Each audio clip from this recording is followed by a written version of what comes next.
Hello everyone, ఈరోజు మనము ఒక ఆకు కోసం తెలుసుకుంటున్నాము. అది దూలగుండ ఆకు అంటారు దానిని. అంటే అది కనుక తగిలితే చాలా దురద పెడుతుంది అనమాట. అది అక్కడక్కడ పిచ్చి ముక్కల్లాగా మనకి ఎప్పటికప్పుడే ఉంటుంది. అది కనుక తగిలితే చూడండి, ఇక్కడ కాళ్ళ మీద చేతుల మీద దద్దురులా కనిపిస్తున్నాయి కదా, అలా మనకి కాళ్ళ మీద చేతుల మీద దద్దురులా కనబడతాయి. అవంతా ఇక్కడ చాలా దురద పుట్టేసి మంట పడుతుంది అనమాట. పిల్లలకి చాలామంది స్కూల్లోని అలాంటి పిల్లల దగ్గర జాగ్రత్తగా ఉండాలి. రెండోది వచ్చేసి ఈ ఆకుని ఎలా పోల్చాలో మీకు నేను చూపిస్తున్నాను. ఒకవేళ దగ్గర ఉంటే మీరు వెళ్ళకూడదు. ఆ ఆకులో చూడండి చిన్న చిన్న ముళ్ళులాగా ఇలాగ ఉంటుంది. ఆకు షేపు మొక్కల మధ్యలో ఉంటుంది.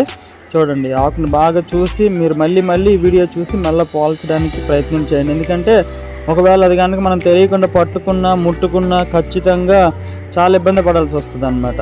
సో దాని మీద పురుగులు కూడా ఉన్నాయి చూడండి. ఆకు దాని మీద ఇంకా క్లోజ్లో నేను మీకు చూపిస్తాను. చిన్న చిన్న ముళ్ళు ఎందుకు దానివల్ల దురద పడుతుంది, ఆ ఆకు తగిలితే ఎందుకు మనకు అంత మంట పడుతుంది అనేది క్లారిటీగా. సో ఇప్పుడు అదే మనము ఆ ఆకుని చూస్తున్నాము. మళ్ళీ దాని మీద చిన్న చిన్న ముళ్ళులాగా మనం పట్టుకుంటుంటే చిన్న చిన్న పువ్వుల్లాగా కూడా ఉంటాయి. అవి దగ్గర నుంచి బాగా క్లోజప్ చేస్తే, అందుకే నేను మళ్ళీ చెప్తున్నా, మళ్ళీ చూడండి. అదిగోండి, దానికి చిన్న చిన్న పువ్వులు కూడా ఉంటాయి. దాన్ని మనం జాగ్రత్తగా గమనిస్తే ఇలాంటి పువ్వులు ఉంటాయి అన్నమాట ఆకుల మధ్యలో. ఆకులు కూడా చూసారు కదా, అటొకటి ఇటొక కొమ్మ ఉంది.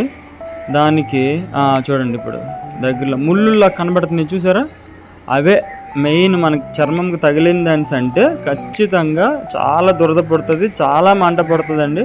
చాలా ఇబ్బందిగా ఉంటుంది మాత్రం, అసలు తగ్గదు. దాన్ని మళ్ళీ సోప్ వాటర్తోనో లేదా ఏదో డాగ్ ప్లాంట్ ఉన్న దాంతోనో దాన్ని మళ్ళీ రుద్దాలి తప్ప, లేకపోతే ఖచ్చితంగా 1 డే వరకు కూడా దురద అలాగే ఉంటాయి. సో మీ ఏరియాలో కనుక ఇలాంటి మొక్కలు ఉంటే కొద్దిగా జాగ్రత్త పడాలి. పిల్లలు ఎవరు కూడా అటుమోకి వెళ్ళకుండా తగలకుండా చూసుకునే బాధ్యత మన మీద అంతైనా ఉంటుంది. చిన్నపిల్లలు కాబట్టి తెలియదు. ఓకే, థ్యాంక్ యూ అండి. నచ్చితే సబ్స్క్రైబ్ చేయండి.